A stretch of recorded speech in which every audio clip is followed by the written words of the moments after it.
So இங்கே என்ன கொடுத்துருக்காங்கன்னா, it is given that a train travels 360 kilometer at uniform speed. இந்த யூனிஃபார்ம் ஸ்பீடு நமக்கு தெரியாது. ஸோ அதை நம்ம வந்து என்ன பண்ண போகிறோம், எக்ஸ்னு வச்சுக்க போகிறோம். எக்ஸ் கிலோமீட்டர் பர் ஹார் அப்படின்னு வச்சுக்க போகிறோம். சரியா?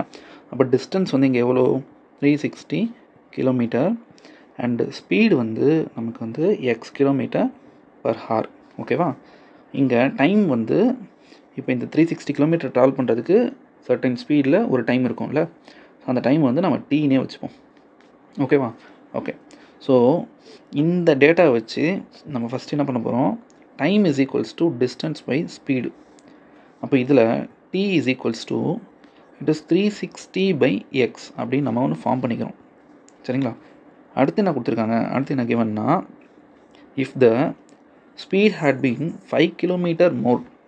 அப்போது செகண்ட் டேட்டாவில் ஓகேவா, ஸ்பீடு வந்து 5 கிலோமீட்டர் வந்து இம்ப்ரூவ் ஆகுது.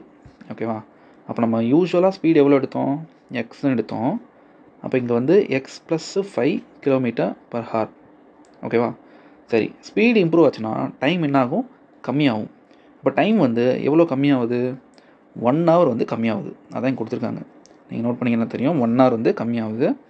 ஸோ அப்போது யூஸ்வல் டைமை விட இப்போ வந்து எவ்வளோ கம்மியாகுது, 1 hour. அப்போ 360 பை எக்ஸ், ஏன்னா யூஸ்வல் டைம் வந்து நமக்கு 360 பை எக்ஸு, அதில் 1 hour வந்து கம்மியாகுது. ஓகேவா? இப்போது இந்த சேம் டிஸ்டன்ஸ் தான் ட்ராவல் பண்ணுறாங்க. So it is 360 kilometre. ஓகேவா? ஸோ அப்போ இது இப்போ நம்ம இங்கே எடுத்த வேல்யூ வந்து எப்படி பண்ணாங்கன்றது உங்களுக்கு புரிஞ்சிருக்கும். ஸோ இப்போ இதை வச்சு நம்ம என்ன பண்ண போகிறோம், we know that t ஓகேவா is equals to distance by speed. இந்த ஃபார்முலாவில் இங்கே இருக்கிற வேல்யூ எல்லாத்தையும் அப்ளை பண்ண போகிறோம். ஸோ அப்போது t இஸ் ஈக்குவல்ஸ் டு என்னது, 360 by x minus 1 which is equals to, here it is 360 by, here it is x plus 5. ஓகேவா? ஸோ இப்போ வந்து இதை நம்ம சிம்பிளிஃபை பண்ண போகிறோம். ஓகே, இதை நம்ம எப்படி சிம்பிளிஃபை பண்ணுறோன்னு பாருங்கள். இப்போ நம்ம இங்கே எல்சிஎம் எடுக்கிறோம். 360 minus x by x which is equals to, here it is 360 by x plus 5. So இந்த நெக்ஸ்ட் ஸ்டெப், இந்த x plus 5 வந்து இங்கே வந்துடும். So 360 minus x into x plus 5 is equal to 360x.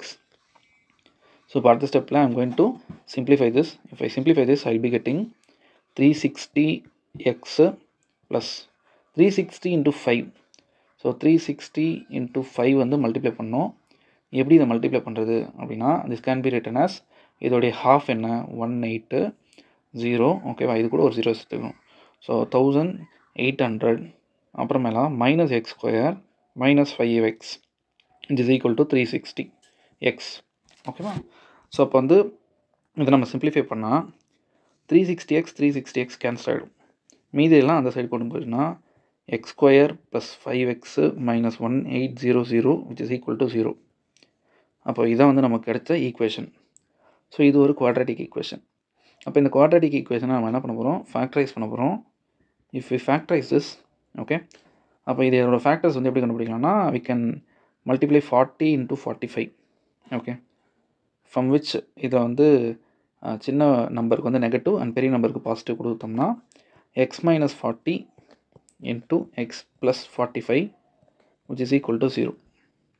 Okay, so 40 into 4, 45 into 4 வந்து here it is 180. அதுக்குள்ள ஒரு 0 சேர்த்துக்கலாம். Okay, so this is a factor. And from this x is equals to, you will be getting 40 as well as x is equal to minus 45. ஆக்சுவலாக எக்ஸுன்றது speed. சரிங்களா? அப்போ speed வந்து negative இருக்க வாய்ப்பு இல்லை. ஓகே, ஸோ நமக்கு வந்து ஆன்சர் வந்து இந்த நெகட்டிவ் 45 நெக்லெக்ட் பண்ணிவிட்டு x is equal to 40 kilometre per hour அப்படின்னு நம்ம எடுத்துக்கலாம். ஓகேவா? So our answer is, our uniform speed is, it is 40 kilometre per hour. ஆக்சுவலாக இந்த ப்ராப்ளம்லேயும் சிமிலராக தான் கொடுத்துருக்காங்க. ஓகேவா? ஸோ என்ன கொடுத்துருக்காங்கன்றதை பாருங்கள். Okay, train covers distance 480 kilometre. ஓகேவா? ஸோ அப்போ வந்து இங்கே டிஸ்டன்ஸ் வந்து 480 கிலோமீட்டர், அந்த ப்ராப்ளமில் 360 கிலோமீட்டர். சரியா? அண்ட் இங்கே யூனிஃபார்ம் ஸ்பீடு தான். அப்போ speed is equal to x. சரியா? அப்புறம் இங்கே ஒரு டைம் இருக்குது, தட் இஸ் டி. சரியா? ஓகே, இது வந்து ஃபஸ்ட்டு கொடுத்துருக்கிற சினாரியோ. அப்போ இங்கேருந்து ஓகேவா time is equals to okay distance by speed. So t is equals to it is 480 by x. ஓகேவா, அதாவது போன சம் மாதிரியே தான் இங்கேயும் நம்ம எடுத்திருக்கோம். இப்போ இங்கே செகண்ட் சினாரியோ என்னென்னு பாருங்கள். ஓகே, ஸோ இங்கே நான் க்ரீன் பெனில் எழுதுகிறேன். செகண்ட் சினாரியோ என்னென்னா, if the speed had been 8 km/h less, குறைஞ்சிருக்கு. அப்போ புது ஸ்பீடு வந்து ஓகேவா யூஸ்வலாக இருக்கிற ஸ்பீடை விட இப்போ குறைஞ்சிருக்கு. அந்த ப்ராப்ளமில் ஆட் ஆச்சு.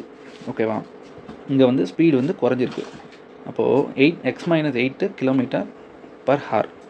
அப்போ டைம் வந்து யூஸ்வலாக ஸ்பீடு கம்மியாச்சுன்னா டைம் என்னாகும், அதிகமாகும். அப்போ டைம் வந்து எவ்வளோ அதிகமாகுதுன்னா 3 hours வந்து அதிகமாகுது.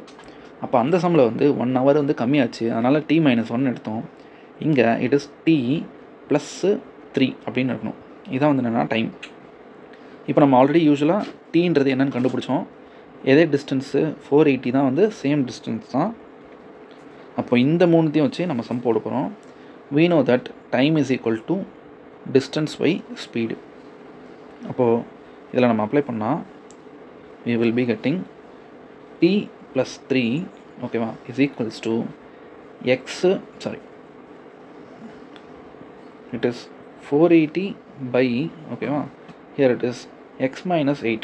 இப்போ t வந்து நம்ம வந்து ஆல்ரெடி கண்டுபிடிச்சோம். என்ன value, that is 480 by x plus 3 which is equals to 480 by x-8. இதை நீங்கள் சிம்பிளிஃபை பண்ணி ஒரு குவாட்ரட்டிக் ஈக்குவேஷனாக வந்து எக்ஸ் வேல்யூ கண்டுபிடிச்சிங்கன்னா you will be getting the value of usual speed of the train. ஓகேவா, ஸோ நீங்கள் வந்து இதை ட்ரை பண்ணலாம். ட்ரை பண்ணி ஆன்சரை கொண்டு வாங்க.